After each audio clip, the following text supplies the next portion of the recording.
probably the first time I had to do like antidepressants in my life. I'm a foodie and I was given $600 worth of food right in front of me. You'd think I'd be excited for that, but I was just like, this is why I spend 12 hours in the office miserable every day to get Nobu? No fucking way. Every progress meeting, I literally had to make an excuse for why I didn't do anything. And I needed that positive reinforcement because I had been dealing with negative internal and external reinforcement for a year and a half coming out of Citi, which is why I had to get out of there. I had no plans for my life at all. I had no idea what I was doing in the next like 3 months. Not a single thing on the calendar. How did you go about choosing an olive oil for the brand? That's probably the most important answer to any question I'm gonna answer today.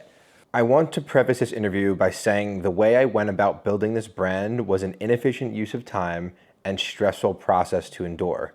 I would not perform these identical actions if the circumstances were presented to me today.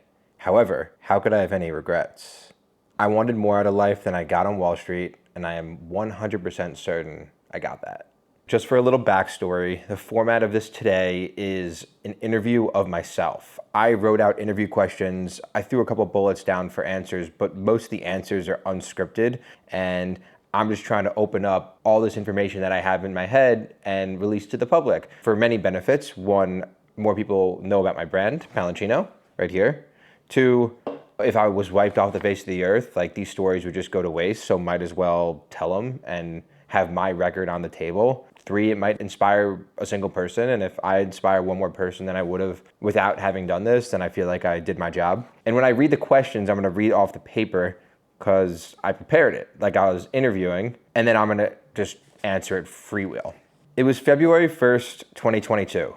At that point of time, you graduated from the University of Virginia, was a major in math, and had a degree from a top 5 undergraduate business school in the country. I'm not trying to show myself off that I'm a major in math. Honestly, if I were to do it all over again, I wouldn't even major in math. I would do CS, but that's besides the point. We're gonna continue. You had traded options for about a year and were completing a rotation on a Treasury ARB trading desk. Living right outside Gramercy. Base salary just jumped from $85,000 to $125,000 a year, which was honestly late relative to other Wall Street firms which had done it earlier. We were all pissed off that Citi did it late. You had also just received a deposit for a $50,000 bonus into your checking account. This is true. That happened the week before. You seem to have it all. On paper, yeah. On March 4th, 1 month and 3 days later, 2022, you took your last steps in the Citi office and left the world of finance. My question is, why did you decide to leave Citi in between those 2 months, and what were your immediate intentions upon leaving? Okay, I'm gonna say I left Citi at the perfect time for myself. The simple answer is I wanted to leave on my own terms. That's it. And if I had left in that point of time, I knew it was my decisions to get out of there. Nothing was happening. I wasn't stressed. I wasn't looking for other jobs. I just wanted to get out of there and start fresh. But it goes deeper than that. Let's go back to 2019. I had already done 2 finance internships at that point, and that's the year at which a lot of second or third year students get their most important post-junior or third year internship, which typically leads to their first job out of college. So that recruitment process for the internship is really intense. And what I realized early on is in the business school, everyone was going for investment banking. You go to those information sessions, crazy. And there was a guy in my math class that told me like, hey, you don't need to do investment banking. There's something else that I did this past summer. Actually, he was doing this upcoming summer called sales and trading. And since you're a math guy, maybe you'd enjoy sales and trading more. And as a college sophomore kid, like I don't know any better. And I looked into it, and what I realized is, one, sales and trading interviews didn't require you to memorize a ton of random stuff. Like I could do research on the markets, which I enjoy, and explain that, which I really like. And two, I like the aspect of the hours being capped. So when you're in sales and trading, actually this isn't true because sales and trading is very wide and different desks have different type of hours, but the general precipice is in sales and trading, you get in early, you get out early, you don't work weekends. That was very appealing to me. I didn't want to have to do because actually I was positioned between 2 kids in my math class. One kid who had done investment banking at Goldman, who said he'd do nothing all day and work all night, but sit in the office for God knows how long. And the other kid was in, then out. And I like the idea of being in, out, and then having the rest of my life to live because I wanted a little bit of a work-life balance, which that term itself is something that I would debate today as like kind of stupid, but at that point of time, I understand why I thought that way, and it made total sense. So I ended up having a couple investment banking interviews, and they all just went badly. Sales and trading was also a great, it made good use of my resume as treasurer of my fraternity, managing the finances. Like my dad's a trader. It all kind of aligned really well. And options to me, it wasn't even options. I was like very into oil, which honestly I should have pursued. That was another. It's not a regret because like Citi didn't offer it, but I like commodities. It's like I'm very into it. When I was reading the Ray Dalio Principles book, I realized that commodities definitely would be more interesting to me than options. The only reason why I wanted to do options was because it was very mathy. I thought it would stick out. Anyway, we're jumping too far ahead.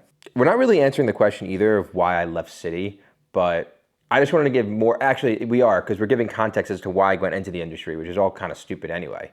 To breeze through it, I had a super day in Charlotte. And one thing I remember about my super day in Charlotte was I was debating at the super day whether I'll accept the offer before I had received the offer. I was like on the phone with my parents. I was like, well, should I do Charlotte for a summer, then come back? Who cares? You didn't even get an offer yet. What are you thinking about? I didn't end up getting the offer, even though I thought I killed the interview. And that was Wells Fargo, didn't get the offer. Then I interviewed JP Morgan, didn't get the offer. Then I interviewed Credit Suisse, didn't get the offer. And then I interviewed Citi, got the offer. That was fire. I was really excited. Honestly, really good moment.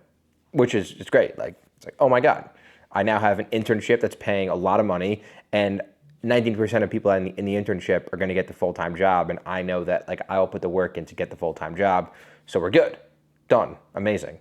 So I was like, I'm set. I'm only making six figures out of school. I'm amazing. And then after that, actually, interestingly enough, all my school grades tanked because I didn't care anymore. I was just like playing online Zynga poker in my block because I was really bored, and I just like stopped caring about school. And it was actually, I went abroad. That was an amazing moment, but school kind of just went like this, which was kind of stupid in the first place because it was like, why are you even going to school just to get the job? That another debate that is for another time.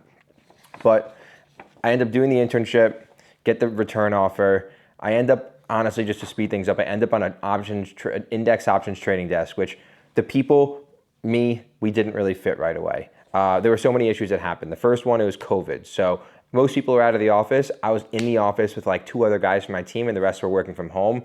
And usually in the office, you're sitting right next to another guy that you could see their screen. I was not next to anyone. So every time I needed to reference something, I had to turn around and ask the analyst on the other side. Basically, the workflow is much different than everyone was used to, and it had an impact on me, per se. Here's the thing, though. If you want it badly enough, you could always get it, even if things are not going your way. If it's COVID, the team stinks. Yes, the whole team turned over while I was there. Literally like 85% in a 7-month period completely turned over. It was a disaster. Team was really bad. And I didn't realize it at the time, and it had an impact on me as analyst, and I was given things that I shouldn't have been given way too early on, and then they lost trust in me because I wasn't capable, but I can't blame them. Like, obviously I could have performed better, but it wasn't right. I ended up switching teams in May to another team, which I liked that team a lot better. The people were great. The issue with that team was our brains, in my opinion, they might have a different view if you ask them. My brain didn't align with the way that they thought. And the only conflict I remember is when they'd explain a concept and I would think of it more mathematically than them. And that didn't bode well because I was like, why would I want to be on a team that doesn't align with the way that I think? I want to be around people that think like me, or at least understand the way I'm thinking rather than just completely rejecting it. And that to me was a turnoff, and it made me just like, I tried really hard. I remember going on like a 1-week vacation. Then after that, I'm just like, I don't really even want to come back to this team. So whatever, I'm not going to try that hard. I end up going to a third team. No one does the intro rotation.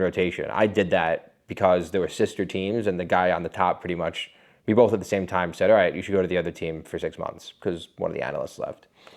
And then I go to this third team, which was a more entrepreneurial situation, which I was happy and excited for. I wanted that entrepreneurial. I wanted to put on my own trades and use the math part of my brain. What I didn't realize is when I got to the desk, I legitimately, after 1 week, would not learn anything. Like I shut my brain off. What really happened is I got into that seat, and it was a library. No one was talking, and I didn't care to learn for treasuries. I was like, why am I doing this? It was like a little internal crisis I had. I'm like, what am I doing here? I was sort of confused. And after about a month of just like, I just all I wanted is like to go out with these people for like a meal. On the second team, I was able to get the first team. I started in September. I know it was COVID. The first time we did something off the desk was like April. You go 8 months working with people and you don't ever go out with them or go out for dinner, have a drink. You can't get to know each other if you're just sitting on a trading desk all day. And the second team, fortunately, one of the guys took me for golf. We did a little like Mexican, and that was a much better people situation. The third team, legitimately nothing. Never. If I brought someone to my team and I was working in the office, I would 100%. And I have a really strong feeling about this because this is what builds the culture of teams in general. It's like, do things outside of work. You don't need to make it your life, but I literally would have had a Frisbee catch with someone. I'd have been so happy. And that would motivate me the next day to go into the office and work for those guys. But no, that never happened. I felt like I wasn't respected as a person and they didn't even know me. And the whole thing was just off. And that bothered me a lot. And I'm not kidding. That was a big deal for me. Huge, huge, huge turnoff. And then by November, after a month of that, plus just, I wasn't even making mistakes. I wasn't given responsibilities because I wasn't learning things. They tell me to learn something. It's not that I was trying. I literally didn't. And I think a big part of that was from the first team. I took on too much too quick. There was no culture that was being developed. There was no culture within and no culture on the outside of the office. So I kind of felt this like similar parallel vibe and sort of just shut down. And I was like, if the first team didn't work out and the second team didn't work out and the third team didn't work out, why the hell am I still here? Actually, if I did take a different path, maybe did a sales team, which I think would have been more valuable for me, or other types of surrounding myself with different types of people, perhaps it would have worked out better. But after 3 teams at a rotation, time to go. It's like when you keep bouncing around jobs and you never like a job, you got to reassess what you're actually looking for here. And fortunately, I was in a financial position in November of 2021 to outline on a board and be like, I could just leave and continue to pay the rest of my lease and I'm fine. I was just a fortunate kid. I came from, not that we were rich or anything, but I didn't come out of school with $250,000 of college debt. People do that. And if that was the case, I probably would have approached the process completely differently, but it wasn't the case. And I was able to leave and pay the rest of my rent cycle. So I'm like, I could do that. In the worst case scenario, I move home, which actually ends up happening. I did move home. But in November 2021, I outlined on a board, and I was not at a good point, not mentally healthy per se. Probably the first time I had to do antidepressants in my life. Yeah, that was real. And I think it was a culmination from previous years back. I had a therapist. I didn't even like the first therapist I had. I had 4 therapists that were bad. Then the last one was pretty good. But during my trading rotations on my first 2 desks, I ended up having a couple broker friends, and they would take us out for dinner. And I remember going to Nobu, and at Nobu, given I'm a foodie, and I was given $600 worth of food right in front of me. You'd think I'd be excited for that, but I was just like, this is what I saw. This is why I spend 12 hours in the office miserable every day to get Nobu. No fucking way. I was miserable there. Not against the brokers. They were great people. I just felt, unlike most people who'd be like, oh my God, this is amazing, posted an Instagram story. I'm just like, I feel shitty about this. This is not the life that I should be living right now. I'm 22, 23, whatever I was. I have more in me than this. This is bullshit. And it was. It actually was bullshit. And I saw through the bullshit, which is why I left. Obviously, everyone has their different story, but this is the way that I felt about my own experience. So November 2021, I put on a board my exit plan. I actually said that I'm gonna leave a month after my bonus, which was in January of 2022. And I made an exit plan because I didn't want to leave before the bonus. But then November came and then December came. And up until December, around December 15th that year, mid-December, I just, it kept going downhill. I was supposed to be getting more responsibility, but I didn't even want it. He's like, yeah, you could start trading, putting on your own trades. In my head, I'm like, I could pretend to trade, but first off, I don't know anything about treasuries. The only thing that I wanted to do was learn coding. That was, so in the office, I remembered this because the manager had no idea what I was doing. He's like, oh yeah, do whatever you want. Make some trades. I remember all I wanted to do was learn coding because I was like, I could at least apply coding to the next thing that I'm doing. Learning treasuries will do nothing for me. Like literally useless waste of time, which I totally agree with. That was really smart. And it's not like I use that coding today. Obviously this is a zero ChatGPT time. This is pre-ChatGPT. I actually had been coding in the previous rotation as well. I did a lot of Excel coding. I'd volunteer for random coding projects because I just wanted to learn it and do it better. And I was actually on an Adderall prescription at that point. First time ever doing Adderall. Never did it in college. Never even was a coffee drinker. Like pretty pure of a kid.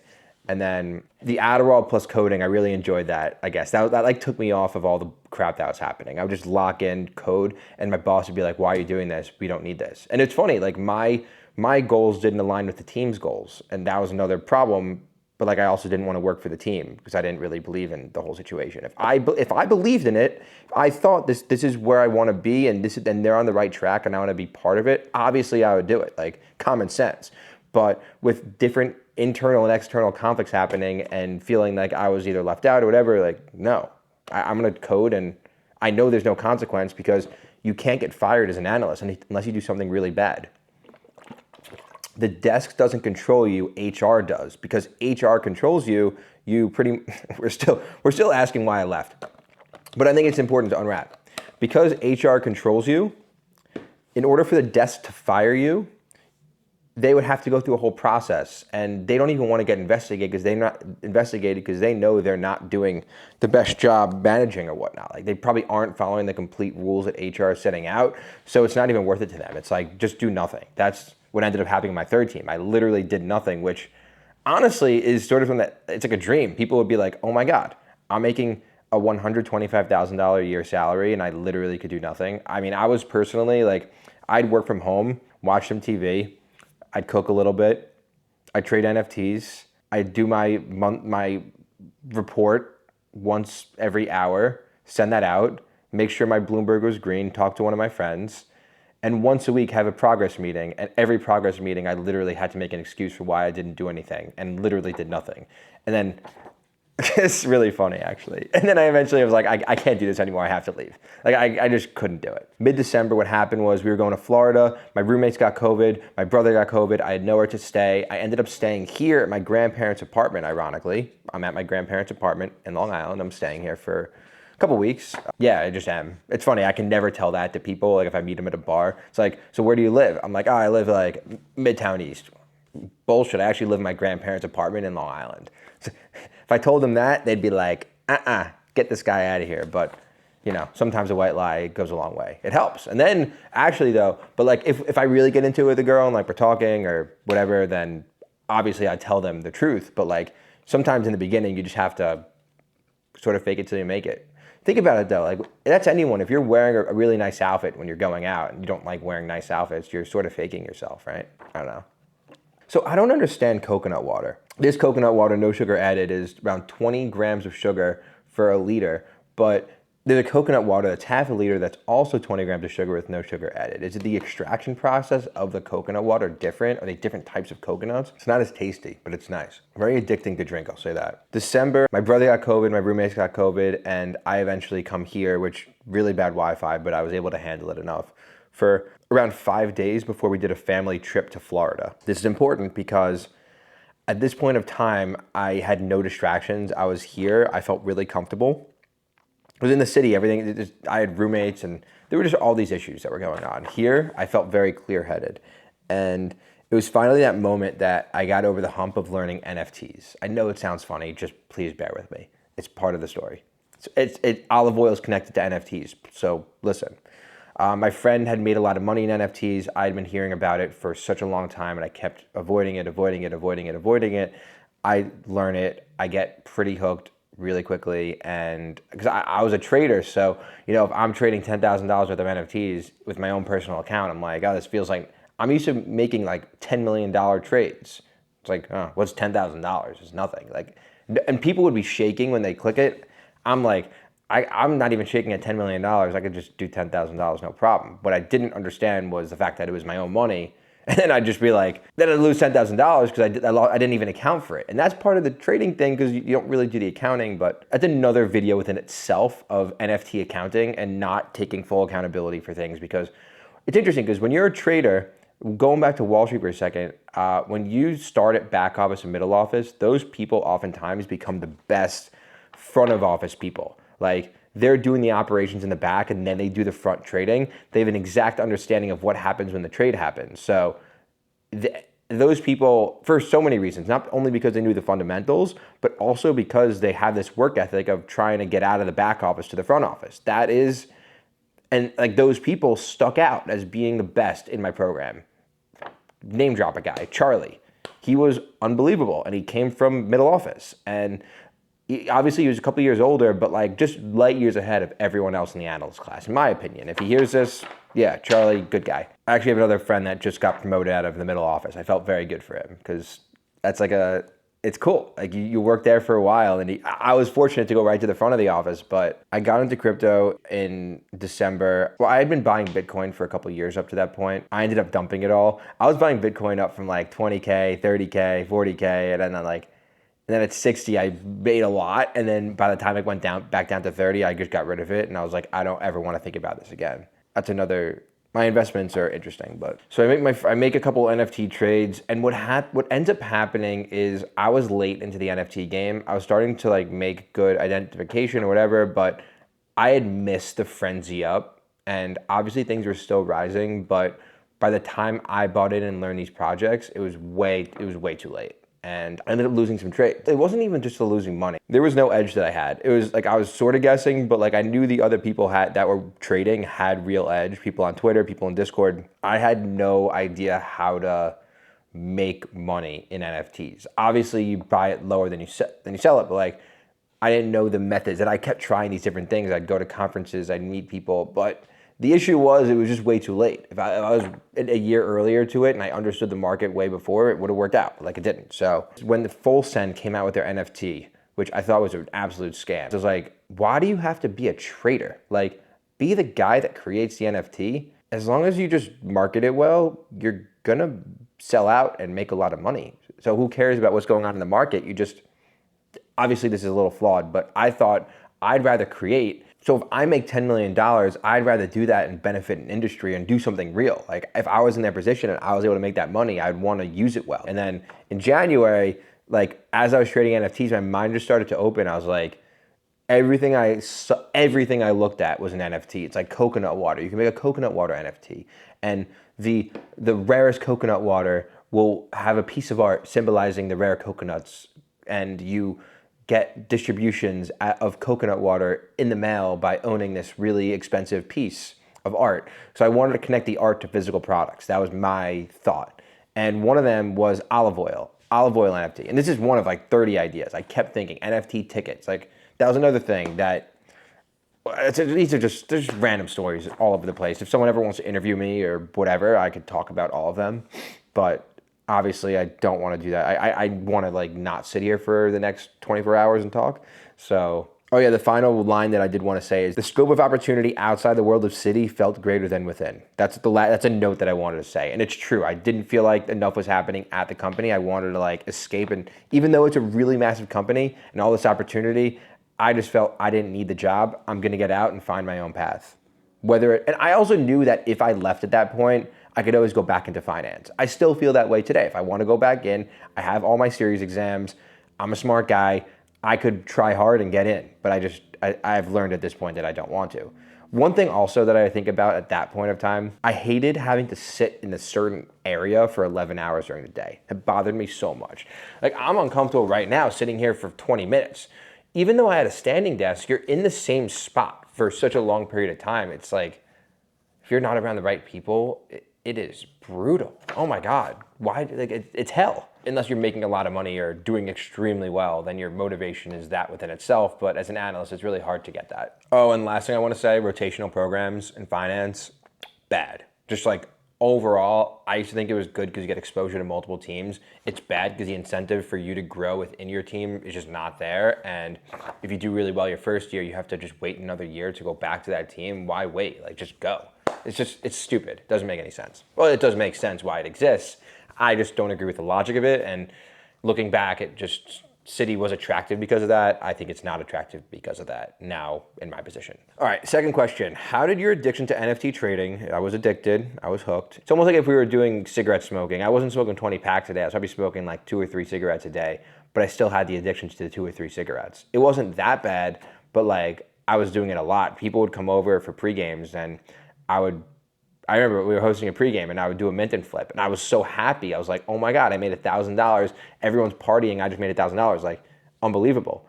But don't forget, I keep saying I won one. I lost in cryptos. But that was weird. I remember that day with the pregame is when I had ranked all my ideas, and olive oil was an idea that I really liked the ranking of. Weird, random stuff. How did your addiction to NFT trading lead to devoting your life to your own olive oil brand without any background in olive oil, Mediterranean roots, or an understanding of marketing, which is probably the most key element of this? My NFT addiction led me to want to create NFTs, which essentially are creating companies. I didn't realize it at the time, but that was that. I had this insane olive oil NFT idea in January, told it to a friend, went into the dust for 2 months, quit my job. And weirdly, the day before my last week, I went into the office on a Sunday to do work and I saw one of my bosses there. It's the first time I had a full conversation with the boss ever in 5 months of being on the desk. It was an amazing talk. And I was a little nervous beforehand. Actually, I was on an edible.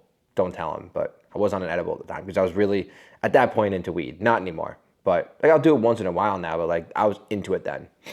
And I was just like, oh my God, like I'm high and I'm with my boss that I'd never talked to in my life. And it's my last day and I'm leaving and he knows I'm leaving. Like what? And you know what? It was actually an amazing conversation. That was a good moment, but it was too little too late on their part. Like if I had that conversation on day one, that would have motivated me to do better work, but it didn't happen. March 4th, out of there, that was my first day out. And that following week, I just had random stuff that I was doing. A lot of just like to-dos after leaving the job. Random operational stuff, saving all of my like notes from home and whatever, things that I just wanted to do. Great. I ended up telling myself that I wanted to go on a ski trip to Colorado and Utah, which I did.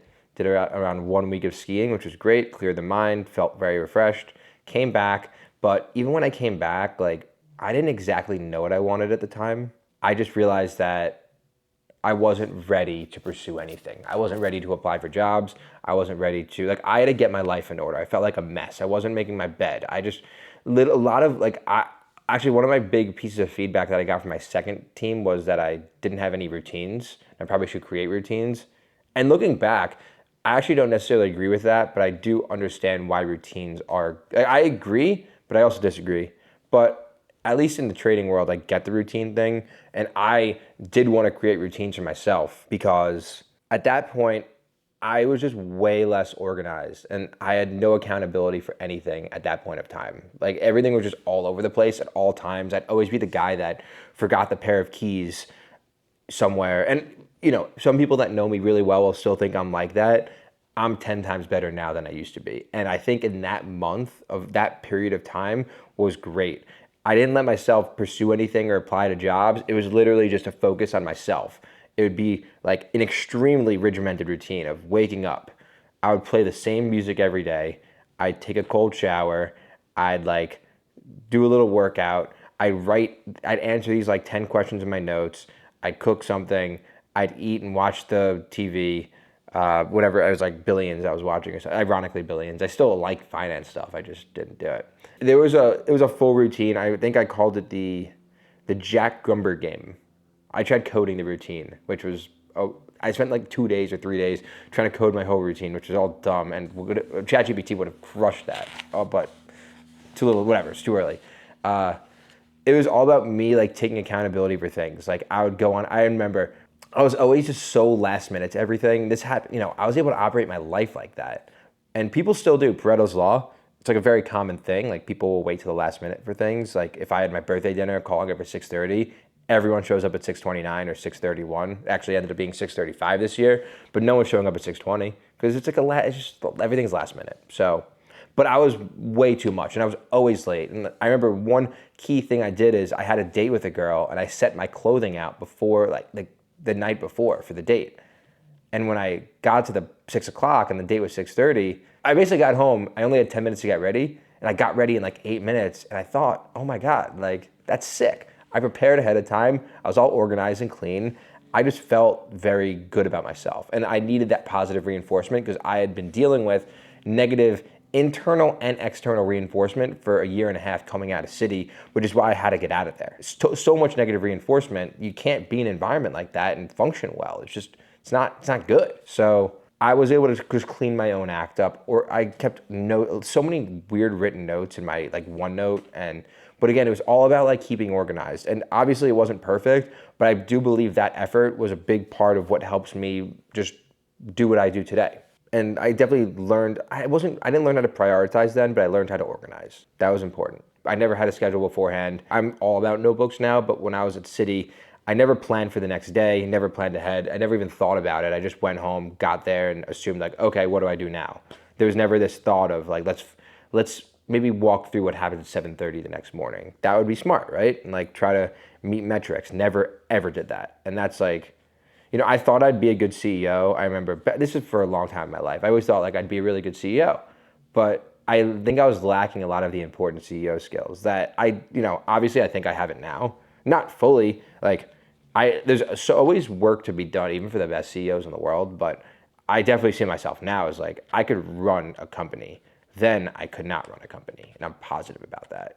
I thought I could, I can't. And honestly, now it's probably the same. Like I think I could put me in a 200-person company now, but like at the same time, I don't even want that. I have a much different view on my time, and my whole view on life has changed. But let's go back to that point in time. So it's 2022, and then April comes, and I basically, after 3 weeks, I'm sitting at my computer screen, and I'm like, all right, like I've worked on organization enough. Like, how about I maybe like look at some ideas that I had for NFTs? Because NFTs haven't died at that point, but they were still like, they topped out. But I still had ideas for them. I'm like, might as well pursue one, right? Olive oil.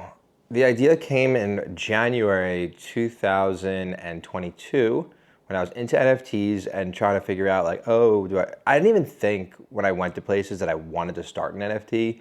I was just keeping my mind open and thinking about things in a different perspective. It's almost like I was given a drug and was thinking like, oh, how can I make this world a better place? It was a cool way to see things. I think that's actually great. You go into a supermarket shelf and you rethink everything, and you're like, oh, this could be different. I think it's healthy. It's not. It's a big reason why bubbles do exist. It's like all these people that are kind of stupid that think something, but out of all the stupid people that think something, maybe 5% are correct, but those 5% end up driving all the change, which is why the bubbles are good indicators of change that's about to come. So a crypto bubble, even though it's nothing, or web.com bubble, or the housing crisis, like there are great things that come out of those bubbles. I'll say that. And I was thinking very optimistically, and I remember I was in Italy, I was looking at the olive oil shelves. I was standing there. And at that point of time, I had loved olive oil. I also loved other foods. There's like these 6 different, I don't know, let's just think about it. Dark chocolate since 7th grade, pomegranates. I'm gonna say 7th grade, it could have been earlier. This is way before any of it was trendy. Anyone was talking about the health benefits. I literally just loved it. Avocado, 7th grade. People looked at me like, why are you eating avocado? I was like, it's the best. Put it on your sandwich. It's amazing. And it's healthy too. Pomegranates I would cut pomegranates in my kitchen and at home and splatter it everywhere. My mom would get pissed, but this is way before anyone was eating pomegranates. Like I was thinking like, it takes me 20 minutes to cut these up, and I'm saving $10 from what you'd have to buy it in the store. Like this is amazing. Like I love pomegranate season. Always September to January every year. It was just it was great. I love pomegranates. I don't know why. I loved it. And I also love the fact that no one knew what it was, and it just made me happy. Pistachios, love pistachios. Random things. And olive oil is also one of them. I think the olive oil one comes from my grandfather. Actually, the house that I'm in right now. Every time he'd go to a restaurant, he would always ask for olive oil with his bread, even though everyone else ate butter with their bread. I think partially it was the unconventional thinking, partially because it was healthier. I followed suit and eventually always asked for olive oil and kind of loved it. But when I walked into Italy in January, I realized that I was like, oh my God, there's so many olive oil brands here. I don't know any of them. And they're all so expensive. I don't even know what they taste like. This is crazy. Like, there's so much good stuff here, but no one, if I love olive oil and I don't know these brands, then there are a lot of people that love olive oil and also don't know these brands. That's weird. I could do something about that. I could create an NFT. Just please bear with me. I know it's the way I was saying. I could create an NFT and I could be the guy to tell people this olive oil is good and this isn't.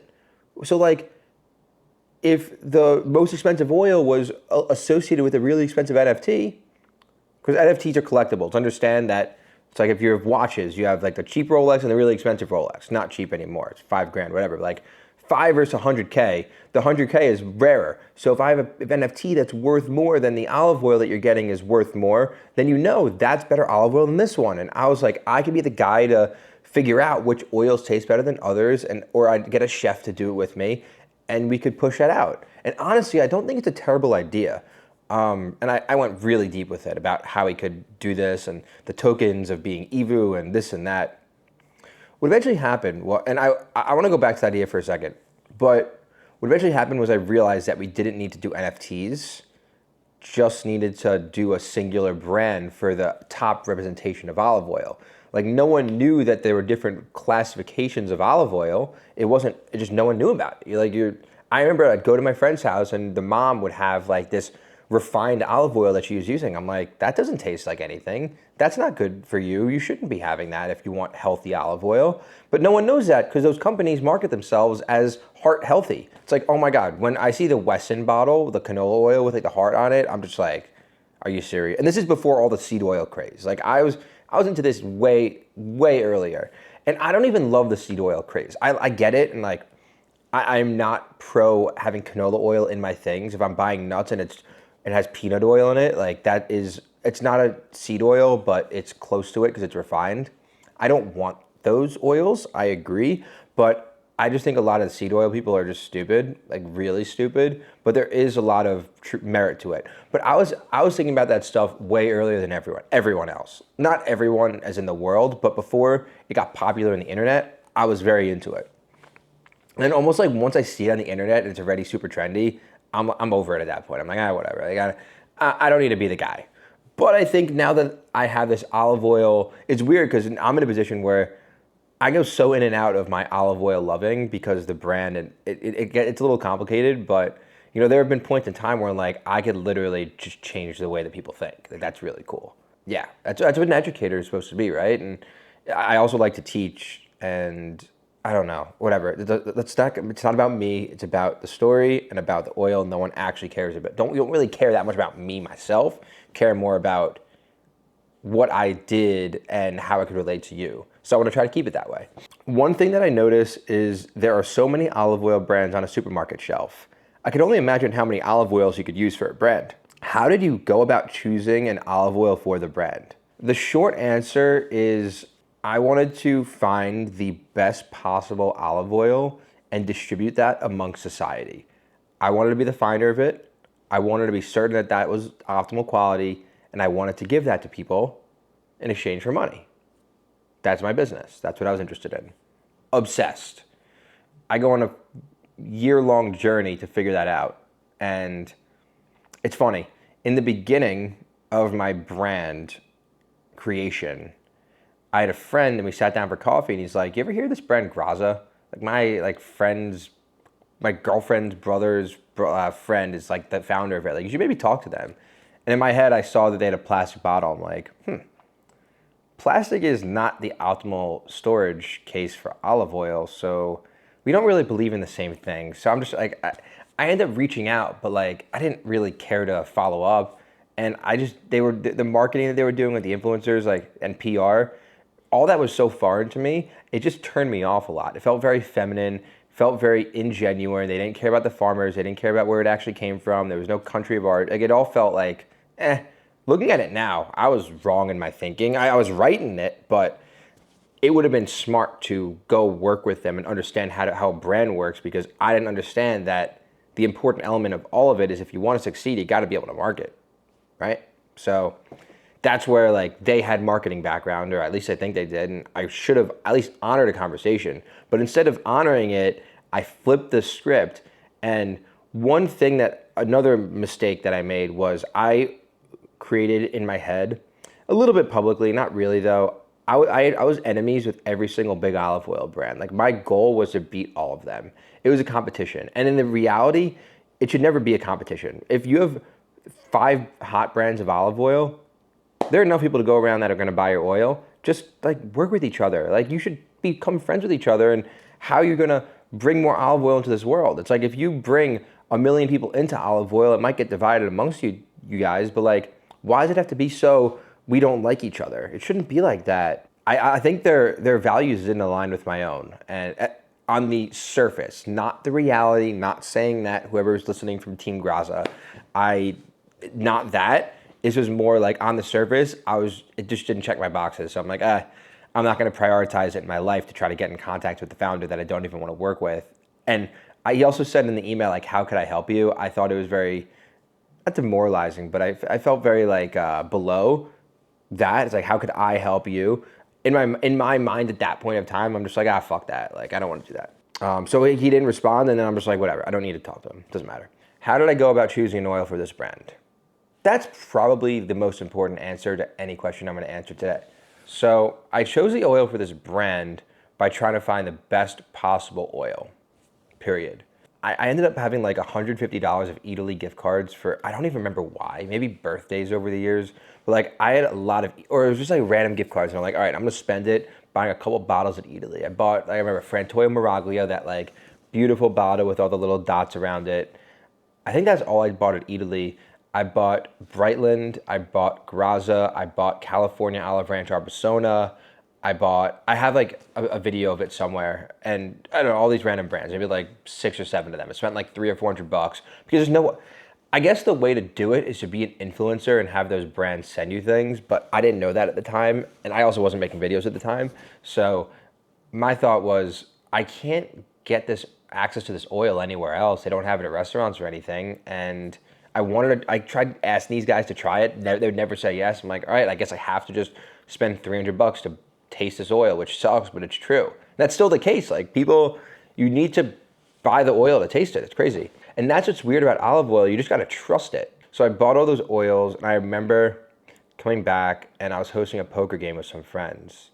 And during that poker game, I'd sampled out a couple different oils, and I was getting feedback already on like what people thought of it. Great. And then May comes. I remember I was trying to research. There was a funny moment where I went to the Bronx. I was trying to find this brand that didn't even exist. I thought it existed because they were importing oil from all these different countries. And I'm like, ooh, I want to taste oil from Portugal. I want to taste oil from Italy. I'm going to go to their warehouse and find it. So I went to the Bronx, and their business address was just some random warehouse that was completely closed down. But I spent like 3 hours trying to find it. It's kind of fun. It was a funny moment. Okay, and then in May, I remember seeing an ad for something called the Fancy Food Show online, and I was told that it was a really good food. It's really good for food people, and they might have olive oil there. And I was like, they might have olive oil there. Maybe I could try different olive oils. That would be cool, and I can meet producers. Oh my God, I could meet an olive oil producer. As a New Yorker, how are you ever gonna meet an olive oil producer? You really can't unless there's like an event, but I thought, oh my God, a food show, that sounds amazing. And it actually was. I loved it. I had such a good time at the Fancy Food Show. But I was actually, at the same time I saw the ad, I was recommended by a guy, like a restaurant owner. He said, oh, you should go to the Fancy Food Show. And I'm like, oh, great idea. I ended up going as him, Butero's restaurant. I was Butero's marketing guy. I wasn't actually hired, but like I went, he helped me out. Amazing. And that's, by the way, so many people at the Fancy Food Show. SFA, please, if you're watching this, just know they know already. Obviously, like so many people fake what they actually are. It's just like a friend gets them in. It's good. Like it's actually good to have that. I don't mind the food show being crowded with those people, but it's meant for businesses only. So I was marketing for Butero's. Sorry, Butero's. Actually, I'll use it as an ad. Like they're a good restaurant. I like Martin, great guys, and they carried Palanchino at one point, so that's good.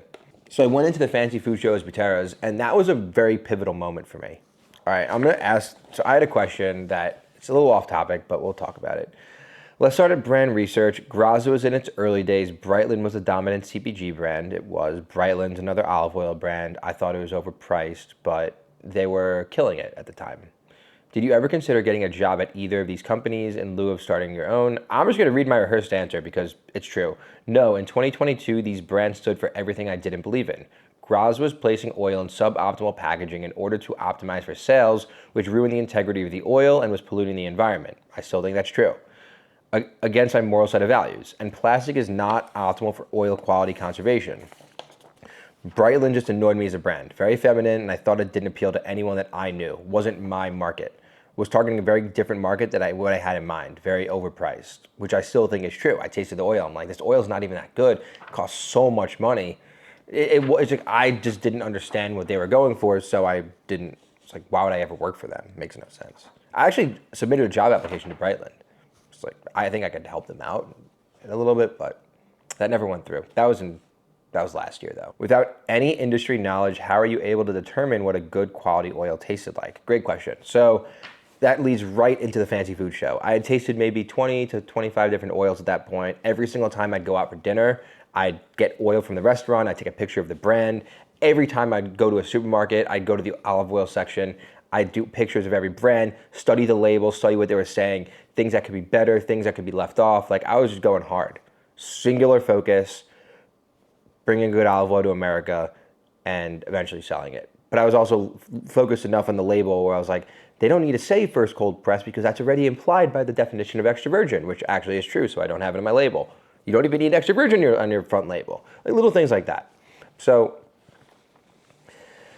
I go to the fancy food show, and the fancy food show is insane. I mean, you got two massive trade show floors. There were about 100 different olive oil producers there from all these different countries. I was like, oh my God. So I spent 3 days tasting olive oil. That's it. Like I spent the whole show. Of course, I taste other things, but the singular focus was finding an oil for my brand. And I was able to meet a lot of people, and that was a really pivotal moment for me because I learned what a good and a bad olive oil tasted like, and I learned to trust my judgment. And that trusting your gut and like having that feeling of knowing that you're right, or at least thinking that you're knowing that you're right, was very important for me.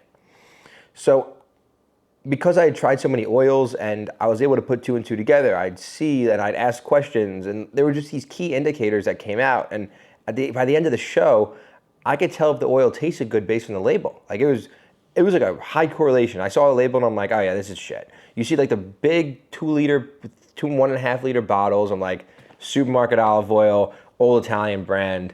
They ain't tasting good. They're just trying to sell in volume. And it was shit. I taste it and I'd be like, correct, done. Like I was having a lot of fun with it. And there was another moment so there was another thing that I signed up for the show. It was called Woman in Olive Oil. It was an organization of people that were apparently important in olive oil. I will say they didn't have very kind words to say about Graza.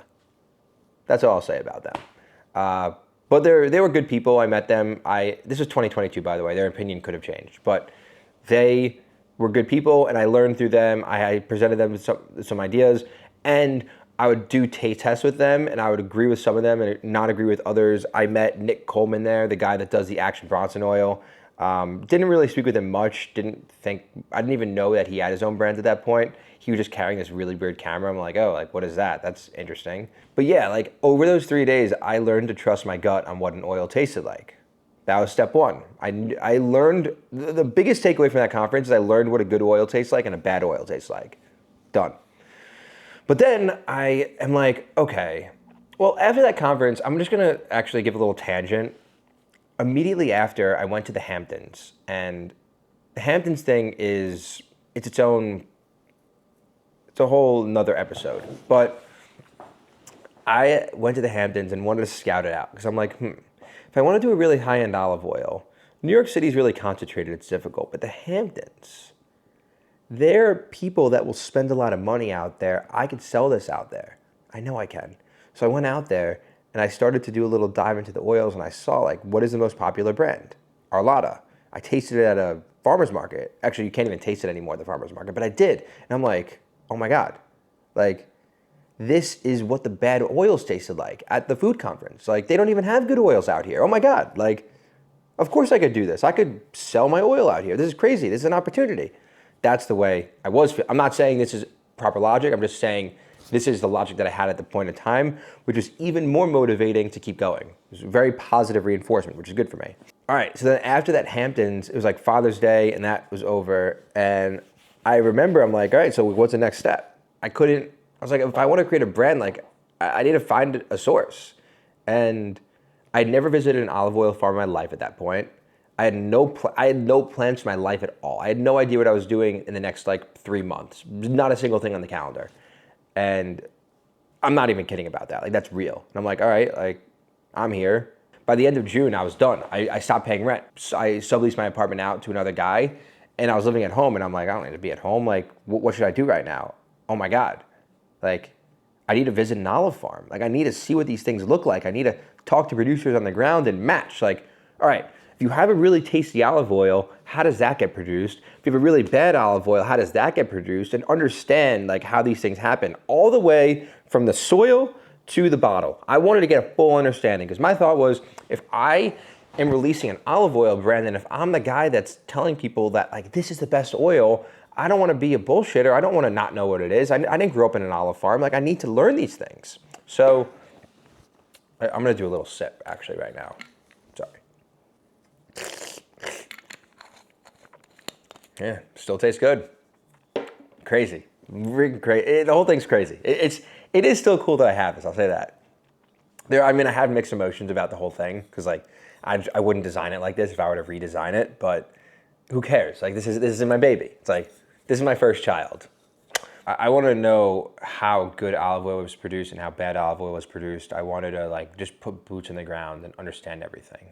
God, if I were to go back in time, one thing I would do was film all of this. And I did film things, but like film it to post it on socials, it would have gone freaking nuclear. Honestly, I cut the video there because I was really worn out, but there are so many better parts of that story. In July, I went to visit 12 producers in California, door to door on a 4-day road trip solo. In October through December, I did 50 days in Europe, blogged the whole thing, just if you wanted to follow along. And then I spent pretty much all of 2023 trying to get my olive oil into shops in the Hamptons, New York City, doing direct-to-consumer Shopify work. I have a lot of stories to tell, but couldn't get it all done in one solo interview. So if you want more, just let me know. Or if you're someone who likes to interview people for your podcast, I'm willing to be interviewed. And if you want to support the channel, hit the subscribe button. Can't hurt, right? That's the road I'm on.